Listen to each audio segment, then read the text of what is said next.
Aliens के बारे में जितनी भी कंट्रोवर्शियल थ्योरीज हैं उनको डिस्कस करने से पहले हम इसकी हिस्ट्री के बारे में जानेंगे कि आखिर कब और कैसे इंसानों के दिमाग में ये आइडिया आया कि कोई भी डिफरेंट सिविलाइजेशन इस यूनिवर्स में एग्जिस्ट कर सकती है।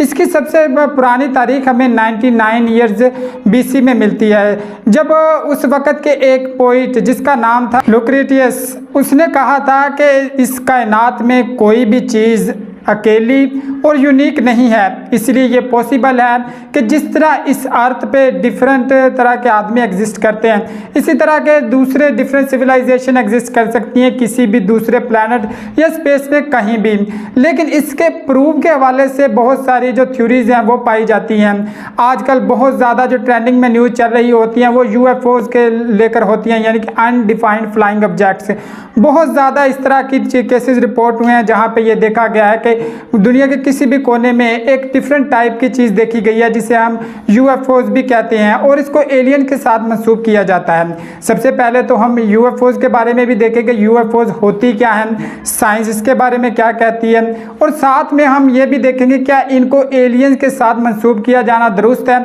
या कि ये सारी कंट्रोवर्शियल थ्योरीज ही हैं। ये तमाम तर कन्वर्सेशन 1977 को अपने पीक लेवल पर पहुंचती है जब ओहियो स्टेट यूनिवर्सिटी के डिटेक्टर्स ने एक सिग्नल डिटेक्ट किया जो कि एक अनयूजुअल रेडियो सिग्नल था और जिसकी लेंथ 37 सेकंड की बताई जाती है, और ये सिग्नल को काफ़ी देर बाद डिकोड किया गया जिसे हम वाओ सिग्नल भी कहते हैं, और इसको भी एलियंस के साथ मंसूब किया जाता है। आज जितने भी साइंटिफिक प्रूफ दिए जाते हैं एलियंस की एग्जिस्टेंस को लेकर, तो उनमें इसको नंबर 1 पे रखा जाता है जो सिग्नल डिटेक्ट किया। इसी को लेकर बहुत ज़्यादा सर्च और भी की गई, हमारी खुद की तरफ से भी सिग्नल स्पेस में छोड़े गए ताकि कोई भी अगर डिफरेंट सिविलाइजेशन कहीं पे भी एग्जिस्ट करती है तो वो इन सिग्नल को डिटेक्ट करके हमारे साथ जो कांटेक्ट कर सके। लेकिन इस हवाले से एक और चीज़ है जिसको बहुत ज़्यादा एक थ्योरेटिकल वे में पेश किया जाता है और इसको एक साइंटिफिक एविडेंट के तौर पे भी पेश किया जाता है, और ये है फ्रैंक ड्रैक की इक्वेशन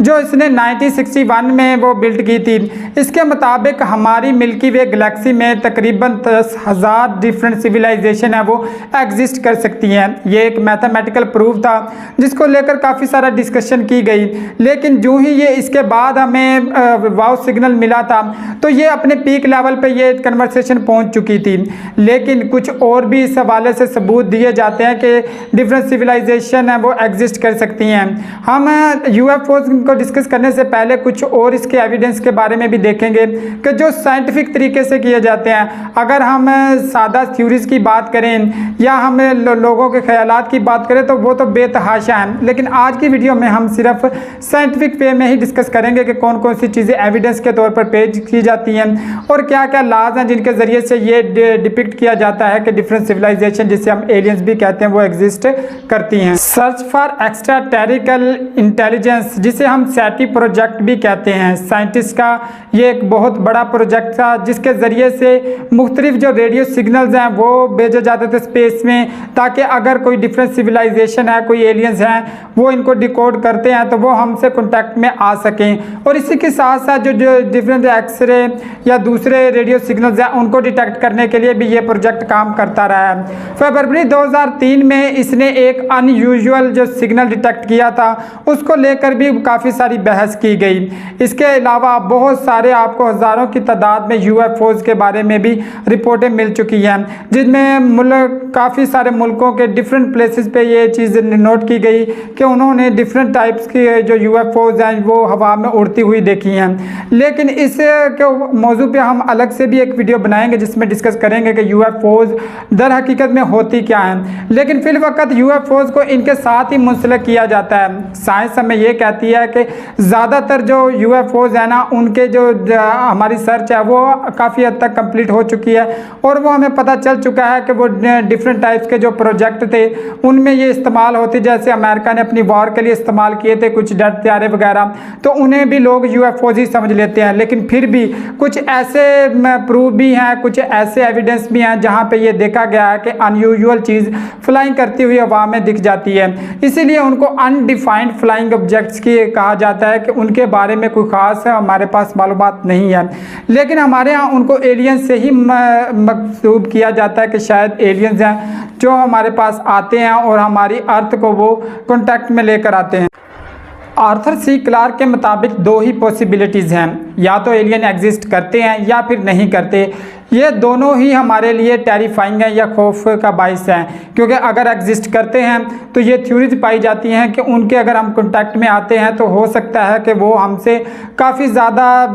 प्रोग्रेस में हो, काफ़ी ज़्यादा तरक्की कर चुके हों, तो वो हमें तबाह भी कर सकते हैं अपने बेनिफिट के लिए। और अगर नहीं करते तो इतने बड़े यूनिवर्स में दूसरी जो पॉसिबिलिटी एग्जिस्ट करती है कि हम बिल्कुल अलोन हैं, ये भी बिल्कुल एक टेरिफाइंग है। यानी कि इतने बड़े यूनिवर्स में हम अकेले ही एक लिविंग थिंग्स हैं, एक लिविंग प्लैनेट अकेला ही है। आज तक जितनी भी स्पेस वार चल रही है, डिफरेंट कंट्रीज इसमें हिस्सा ले रही हैं। जैसा कि हम अगर 20वीं सदी की बात कर लें तो सोवियत यूनियन और अमेरिका, इनके दरमियान स्पेस वार किसी से ढकी छुपी नहीं है और हर एक कंट्री की कोशिश होती थी कि हम एक दूसरे से बाजी लेके जाएं। बिल्कुल इसी तरह आज भी एक स्पेस वार चल रही है जिसमें हर कंट्री की कोशिश है कि वो दूसरे पर सबकती लेकर जाए। लेकिन जितनी भी स्पेस वार चल रही है उसके दो ही मकसद हैं, या तो कोई ऐसा एक्सोप्लैनेट ढूंढा जाए जहां पे लाइफ पॉसिबल हो सके। जैसा कि आपको मालूम ही है कि हमारी अर्थ की कंडीशन इस वक्त लाइफ को सपोर्ट करने के लिए मौजूद तो है, लेकिन आने वाले वक्त में यही सजेस्ट किया जाता है कि ये इसी तरह नहीं रहेगी। इसलिए साइंटिस्ट कोई ऐसा एक्सोप्लैनेट ढूंढ रहे हैं जहां पे लाइफ पॉसिबल हो सके। जैसा कि मार्स मिशन तरतीब दिए जा रहे हैं डिफरेंट कंट्रीज़ की जानिब से, स्पेस एक्स का भी मार्स मिशन ऑन गोइंग है।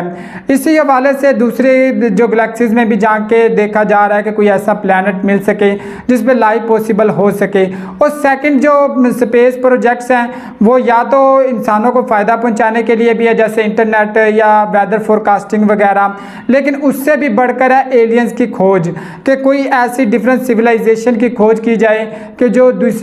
कहीं और पे एग्जिस्ट करती हो, जिसका हम बहुत सारे जो प्रोजेक्ट्स हैं वो स्टार्ट किए हुए हैं। सैटी प्रोजेक्ट स्टार्ट किया हुआ है, या दूसरे जो रेडियो सिग्नल हम भेजते हैं वो काफ़ी सारे लाइट ईयर्स ट्रैवल करते हैं ताकि उन्हें कोई भी ऐसा सिग्नल मिल सके जहां से ये प्रूव हो सके कोई डिफरेंट सिविलाइजेशन एग्जिस्ट करती है। बहुत सारे जो साइंटिस्ट हैं इसके मुखालफ थे कि हमें क्या अगर कोई एग्जिस्ट करती भी है एलियंस जैसी कोई सिविलाइजेशन तो हमें उनके साथ कॉन्टैक्ट नहीं करना चाहिए, क्योंकि एन पॉसिबल है कि वो इस अर्थ को ही तबाह कर दें। जैसा कि आप एलन मस्क की बात कर लें या फिर हम डॉक्टर स्टीफन हॉकिंग की बात कर लें, इनकी बहुत सारी थ्योरेटिकल आपको स्टोरीज मिलेंगी जिनमें ये बहुत सारा टेरिफाइंग करते हैं और ये इस चीज़ पर ज़रूर देते हैं कि अगर हम एलियंस के बारे में अपने एजुकेशनल सिस्टम में बच्चों को पढ़ा रहे हैं तो ये कुछ भी और करने से ज़्यादा अजीज़ है। इसी वजह से आप अंदाज़ा लगा सकते हैं कि एलियंस को लेकर कितनी जो है वो क्यूरोसिटी पाई जाती है। अगर साइंटिफिक एविडेंस की बात की जाए तो हमारे पास कुछ एविडेंस मौजूद हैं जिनकी मदद से हम ये ज़रूर कह सकते हैं कि ये जो चीज़ें थी ये हमारी समझ से परे हैं, लेकिन उन एविडेंस के ज़ोर पर हम ये नहीं कह सकते कि कोई भी डिफरेंट सिविलाइजेशन एग्जिस्ट करती है। इस हवाले से कुछ स्पेकुलेशंस हैं, कुछ थ्योरीज़ हैं जो एग्जिस्ट करती हैं और आने वाले वक्त में वो थ्योरीज़ साबित होती हैं या नहीं होती ये तो वक्त ही बताएगा। लेकिन फिल वक्त यही है कि हमारे पास जो यूएफओज़ के कुछ एविडेंस हैं, कुछ प्रूफ हैं कि कुछ साइटिंग देखी गई हैं और इसके साथ साथ कुछ रेडियो सिग्नल्स हैं जो हमने डिटेक्ट किए हैं। यही दो चीज़ें ऐसी हैं जो हमें ये प्रूव करती हैं कि कोई एक्स्ट्रा टेरिकल जो इंटेलिजेंस है वो एग्जिस्ट करती है। और ये भी कहा जाता है कि वो हमसे बहुत ज़्यादा आगे साइंटिफिक प्रोग्रेस कर चुकी है। ये वो यानी कि वो 3 डायमेंशंस में नहीं है, वो 4th डायमेंशन में होगी। डायमेंशंस के हवाले से भी एक अलग से वीडियो बनाएंगे जिसमें डायमेंशंस के बारे में डिस्कस करेंगे कि 2 डायमेंशंस क्या होता है, 3 डायमेंशंस क्या होता है, 4th डायमेंशंस क्या होता है। अगर आपको वीडियो अच्छी लगी है तो प्लीज़ इसको लाइक ज़रूर कीजिएगा और दोस्तों में शेयर कीजिएगा और चैनल को भी सब्सक्राइब लाजमी कर दीजिएगा। अल्लाह हाफिज़।